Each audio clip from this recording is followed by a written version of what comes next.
저는 사무엘하 21장 15절로 22절의 말씀을 중심으로 하나님께서 그 이름을 기억하신다라는 제목으로 말씀을 전하고자 합니다. 오늘 본문은 다윗의 군대와 블레셋 군대 사이에서 벌어진 네 번의 싸움을 간략하게 그렇게 기록하고 있습니다. 첫 번째 싸움에서는 다윗 왕이 직접 선두에 났습니다. 그래서 블레셋 군대와 함께 싸우는데 싸움이 얼마나 치열하게 진행되었던지 오늘 본문에 보니까 다윗이 피곤해진지라라고 되어 있습니다. 여기 피곤하다는 것은 exhausted, 완전히 기력이 다 빠져갖고 기진맥진한 것을 가리키는 그런 표현입니다. 다윗이 지친 것을 보고 기진맥진한 것을 보고서 블레셋 장수 이스비보노비 다윗을 죽이려고 달려듭니다. 그런데 오늘 본문에 보니까 이스비보노를 장대한 자의 아들이라고 그렇게 묘사하고 있습니다. 개역 개정판에 보면 거인족의 아들들이라 자이언트, 거인족의 아들이라고 표현하고 있습니다.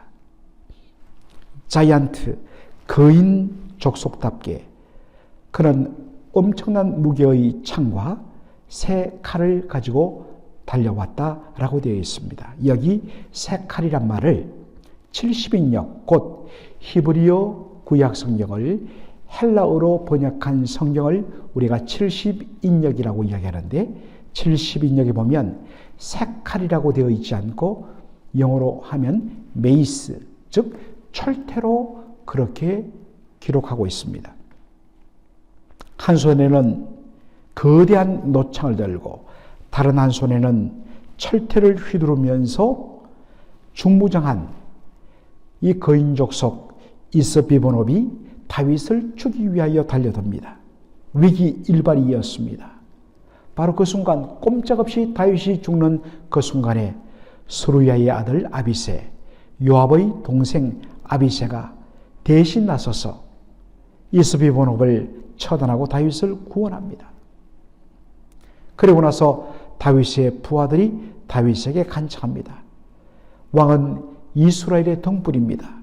이스라엘의 등불이 꺼지면 나라 전체가 흑암에 잠기기 때문에 앞으로는 전쟁에 나가지 마십시오.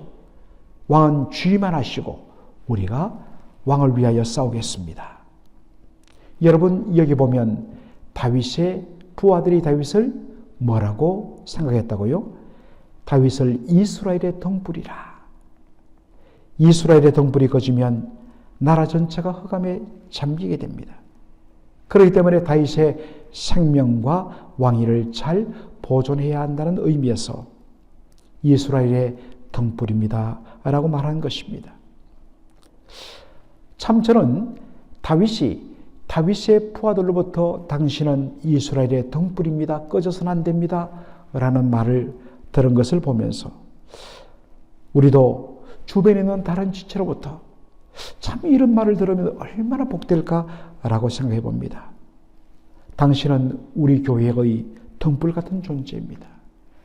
오래오래 보존되어서 빛을 발하게 하십시오. 여러분 얼마나 축복되겠습니까? 사랑하는 우리 성도 여러분들 한 분 한 분이 바로 등불 같은 존재로 그렇게 평판받는 저와 여러분 되기를 소원합니다. 두 번째 블레셋과의 싸움은 후스 사람 10보개가 나서서 장대한 자 거인족 속의 하나인 삽이라는 자를 쳐 죽입니다. 세 번째 싸움은 베들레헴 사람 야레 오르김의 아들 엘하나니 골리앗의 아우 라흐미를 쳐 죽였다 했습니다. 여기 골리앗은 우리가 잘 아는 사무엘상 17장에 나오는 소년 다윗과 싸워 다윗이 넘어뜨려 죽였던 그 가드의 거인 장수 골리앗을 말합니다. 그 골리앗의 아우 라흐미, 그러니까 그도 거인 족속이었을 것입니다. 그 라흐미의 창자로는 배틀째같이 컸다라고 되어 있습니다. 여러분들 고대 근동 지역에서는 배를 짤 때에 벽에다가 길쭉한 장대를 걸쳐 놓습니다. 거의 한 2m 이상 되는 기다란 장대를 위에 걸쳐놓고 그 아래로 줄들을 이렇게 계속 감아서 밑으로 내리고, 그리고는 또 옆으로 실을 이렇게 왔다 갔다 끼워 놓으면서 위로 올려갖고 배를 짭니다. 그렇기 때문에 그 줄을 걸어놓는 장대는 굉장히 깁니다. 그와 같이 긴 창자로 2m가 넘는 창자를 가진 창을 휘둘렀다는 것, 그가 얼마나 힘이 있는 거인족속인가를 보여주는 증거입니다. 라우미의 동생은 바로 골리앗의 동생이라고 되어 있습니다. 거인족속입니다. 그런데 야레 오르김의 아들 엘하난이 그를 그대로 쳐 죽이고 맙니다. 블레셋과의 네 번째 싸움은 가드의 거인족속 하나가 나왔는데 그는 양손가락과 발가락이 하나씩 더 붙어있는, 그래서 24가락으로 되어 있는 그러한 거인족속이었습니다. 손가락과 발가락이 하나 더 있다는 것은 그만큼 힘이 강하다는 말을 합니다. 우리로 말하면 육손이, 육발이 정도가 되겠죠.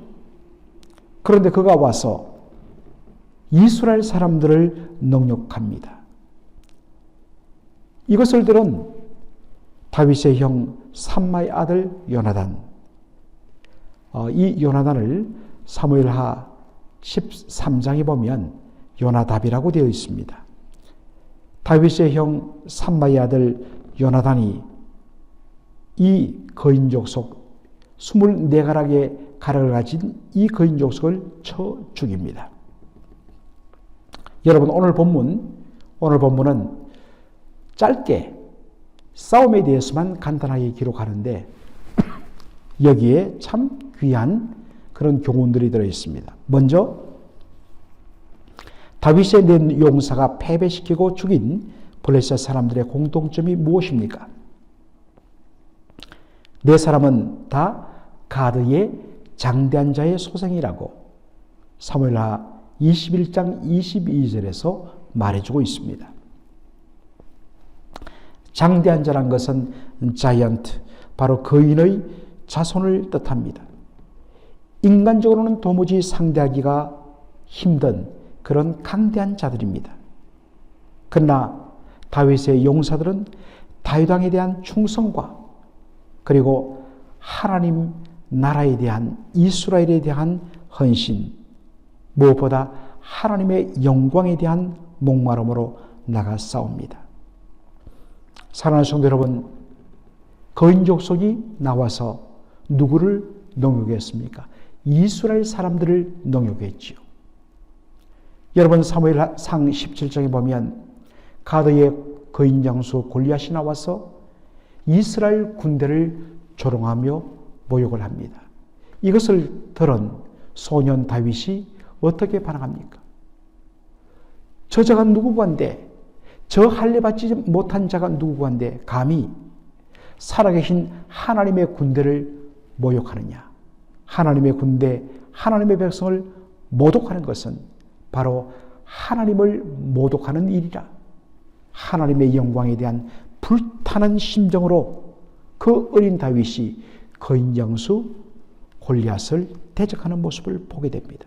이 내용사 다 하나님의 백성을 향한 모독, 이스라엘 사람을 향한 능욕은 곧 그들의 하나님이신 여호와 하나님을 모독하는 일이라. 이것 때문에 그들이 분개하여 주님의 도우심을 의지하고 믿음으로 나갔을 때에 소년 다윗이 거인 골리앗 장수를 무너뜨린 것처럼 이들 내용사 역시 그런 믿음으로 나갔을 때에 정말 가드의 거인 족속들이 차례로 쓰러지는 그러한 놀라운 일들을 일으키는 것을 오늘 본문은 말해주고 있습니다. 사랑하는 성도 여러분, 이것은 오늘날에도 그대로 적용되는 영적 싸움의 원리입니다. 싸움은 군대의 수와 무기의 조음으로 성패가 나지 않습니다. 전쟁은 여호와 하나님께 속한 것입니다. 오직 하나님을 의뢰하며 그리고 하나님의 영광에 대한 목마름으로 나가는 자, 그를 그 누구도 이길 수가 없는 줄로 믿습니다. 오늘 본문에 언급된 다윗의 부하들의 공통점이 뭐냐면 그들의 풀 네임이 기록되어 있다는 것입니다. 스루야의 아들 아비세, 후사 사람 시브게, 베들레헴 사람 야레 오르김의 아들 엘하난, 그리고 다윗의 형 삼마의 아들 요나단. 이들의 이름이 온전히 그렇게 기록되어 있습니다.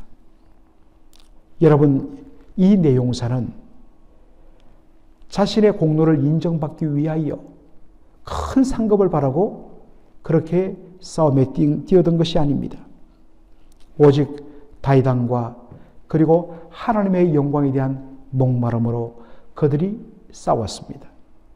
그리고 그들은 그 결과에 대해서 공로를 바로 주님 뒤로 감추고 오직 다윗 왕과 하나님만이 높임받도록 그렇게 했습니다. 그러나 여러분, 하나님은 그들의 이름을 온전히 기억하신다는 것입니다. 여러분, 예수님 십자가를 앞두고 한 여인이 그 귀한 향유 옥합을 깨뜨려 예수님의 머리에 붓고 그리고 흘러내리는 기름을 자신의 머리털과 눈물로 닦았던 사건을 여러분 기억할 것입니다. 사복음서에 다 기록되어 있습니다. 그런데 요한복음을 보면 그 여인의 이름이 죽었다가 예수님이 살리신 나사로의 여동생 마리아라는 것을 압니다. 그런데 마태, 마가, 누가 복음에 보면 예수님이 이렇게 말씀하십니다. 복음이 전파되는 곳마다 이 여인이 행한 일도 함께 전하여서 이 여인의 이름을 기념하게 하라. 영어로는 remember, 기억하게 하라, 알리라 라고 말씀하십니다. 그런데 놀랍게도 마태, 마가, 누가 복음에는 그 여인의 이름 마리아가 기록되어 있지 않습니다. 그저 한 여인으로만 기록되어 있습니다. 왜 그랬을까요? 저는 상상해 봅니다. 아마도 복음서를 기록하는 저자들에게 말했을 것입니다. 제 이름을 감춰 주십시오. 저는 마땅히 주님을 사랑하여 한 것뿐인데 제 이름이 그렇게 드러나기를 원치 않습니다. 감추었을 것입니다. 그러나 우리 주님은 기억하신다는 것입니다. 사랑하는 성도 여러분, 오늘 주님께서 여러분이 행하시는 그 귀한 헌신에 대하여 여러분들은 겸손하게 감출 줄 몰라도 하나님은 기억하십니다. 반드시 갚아주십니다. 여러분의 가정과 여러분의 자녀와 후손 위에 하나님께서 갚아주실 줄로 믿습니다. 살아계신 우리 아버지 하나님, 은혜와 사랑을 감사드립니다. 오늘 이 새벽에 사무엘하 22장 15절로 22절에 나오는 이 짧은 내 싸움의 기록들을 보면서 또한 여기에서 하나님의 놀라운 은혜와 사랑을 맛보게 하여 주시니 감사합니다. 다윗의 용사들이 상대하는 모든 블레셋의 장수들은 다 거인족속이었지만 객관적으로 다윗의 부하들이 약해 보였지만 그들은 다윗에 대한 충성과 하나님의 영광에 대한 목마름으로 전쟁이 여호와께 속한 것임을 알고 믿음으로 나갔을 때에 차례대로 블레셋의 거인 족속들을 무너뜨린 것을 보게 되었던데 아버지 하나님, 저희들도 이와 같은 믿음을 가지게 하시고 하나님의 영광에 대한 목마름으로 충만케 하여 주옵소서. 아버지 하나님, 오늘 본문에 정말 다윗을 위하여 그리고 하나님의 영광을 위하여 목숨 걸고 나가 싸웠던 장수들의 이름이 풀 네임으로 기록된 것을 보면서 하나님은 잊지 않고 기억하신다는 이 사실을 저희들 다시 한 번 더 새기면서 결코 주를 위하여 헌신하고 충성하는 것 우리는 드러내지 아니하고 감출지라도 우리 주님 기억하시고 주님께서 다 갚아주신다는 것을 기억하면서 오늘도 주의 영광을 위하여 힘있게 살아가는 저희들이 되게 하여 주옵소서. 예수님의 이름으로 기도하옵나이다. 아멘.